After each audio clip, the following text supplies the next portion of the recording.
Yaa ilmaan Oromoo sapiraayizii tokko isinii qaba.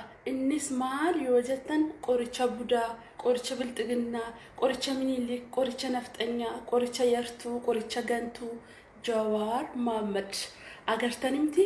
Qoricha keenya qoricha waa hundaatiin dhufaa jiraatu eenyuufuyyuu hin jilbeenfanne Jawaar Mohammad. Har'as booris yoomuyyuu Jawaar goota leenca.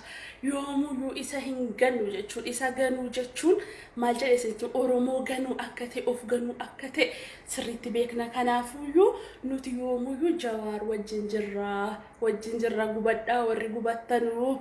Jawaar eenyuufuyyuu jilbeenfatee hin beeku jaallattanii jibbitanii ofumaa keessanii akka saree maraatu duttanii maqaa balleessitanii yartuu gantuuf godhaa jirtanii.